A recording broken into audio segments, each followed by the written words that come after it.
Hello everybody and welcome back. Now in today's video, we're talking about the effects of war, territorial changes. Now in this video, everything that we're going to be focusing on is all territorial, which is relating to the ownership of an area of land or sea. And that's going to be a really big deal when it comes to sea, as that is rarely something that is ever really discussed.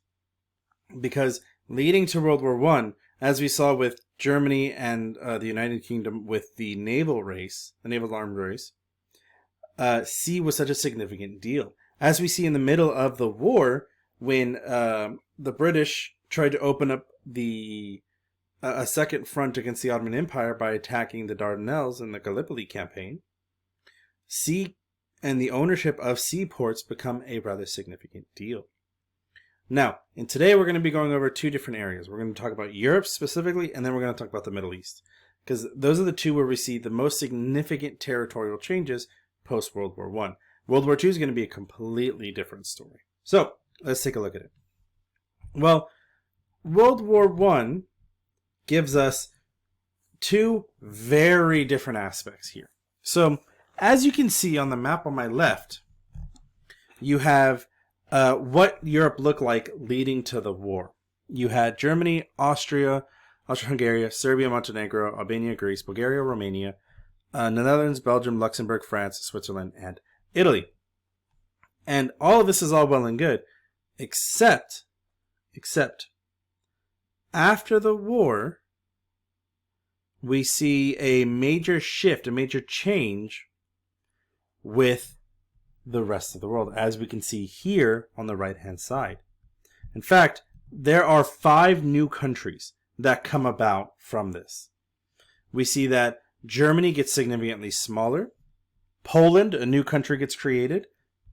Belarus, Ukraine, and Moldova gets created all along this area right here, this little strip of land.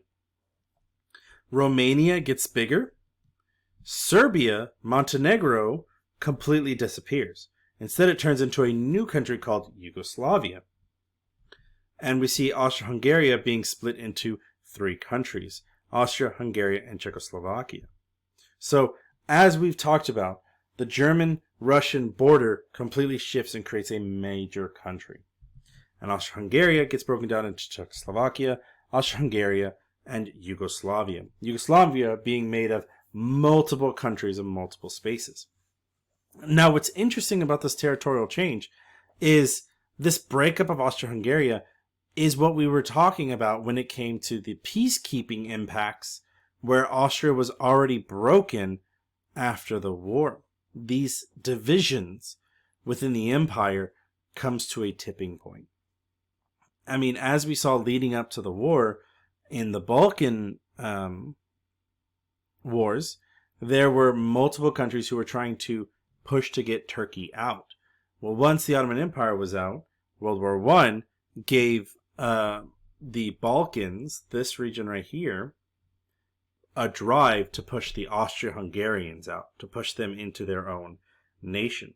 Thus is why we see how Austria-Hungary goes from this massive country to then this very small, very quickly broken up country.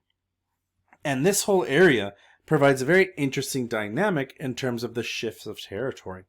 So much so that the main drive for Austria-Hungary to be broken into all these little areas here comes from the idea that started to really gain traction leading to World War I and during World War I. It's this idea of nationalism.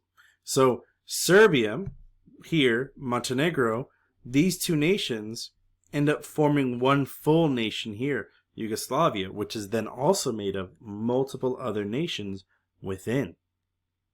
And Yugoslavia is kind of like a prototype, kind of like an after effect of Austria-Hungary in terms of it being a massive country holding multiple different types of people, multiple different types of nationalities in one area. And it's going to be a very turbulent area between now and World War II. As we're going to see, Yugoslavia is going to go through multiple changes until after World War II, when then it re-solidifies into this powerhouse of a nation in the Cold War. So Europe, massive shifts. Now, in the Middle East, we get something very different. In the Middle East, we have a major nation called the Ottoman Empire, right? They fought in World War One. They joined a little later than most nations, but they control a majority of the Middle East, as we can see here. They go all the way from Greece and the edge of Europe, all the way down to modern-day Iraq, and then moves all the way down to where we see Yemen and what will eventually be called Oman. Now, at a given point leading up to this, the Ottoman Empire controlled all the way past North Africa, all the way here to Persia, and all over this region here. The Ottoman Empire was a massive area. But towards the end of the war, there came to be a fracturing of the empire. Sorry, towards the war, there came to be a fracturing of the empire. And during the war, a bunch of countries came together to decide and to talk about the fact that, the Ottoman Empire is not going to survive this war. They are the sick man of Europe, the old man of Europe. And so these countries come together between themselves to have a discussion, have an agreement between 1916 and 1923. This is called the Sykes-Picot Agreement. Sykes-Picot Agreement. In this agreement, Britain, France, and Russia, not the Soviet Union, the Russian Empire, comes to this agreement and says, you know what?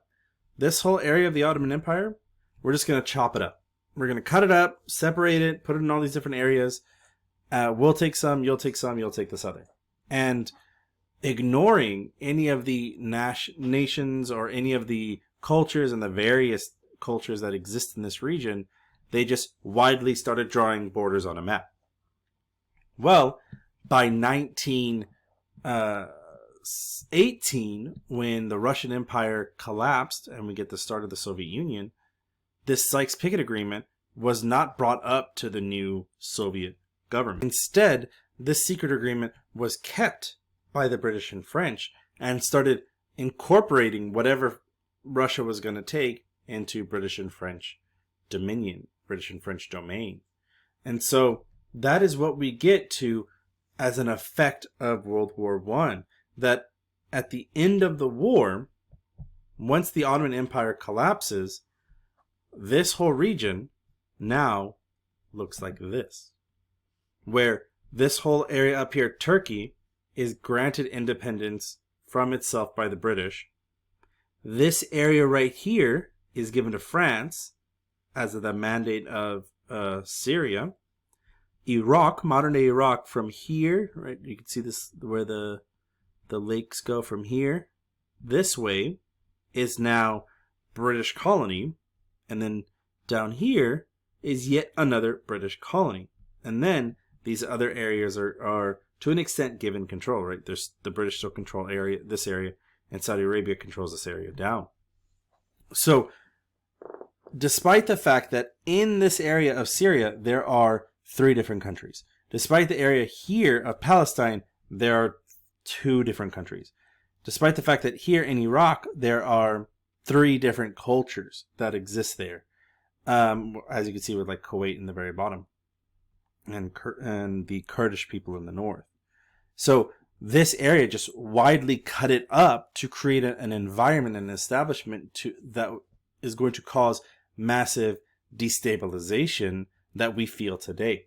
A lot of the Sykes-Picot Agreement and the way the lines were drawn essentially set up the Middle East to descend into chaos, to descend into civil war and nationalistic aggressive movements because of this secret agreement, because of the arrogance of Britain and France to just decide we're going to take this versus we're going to take that.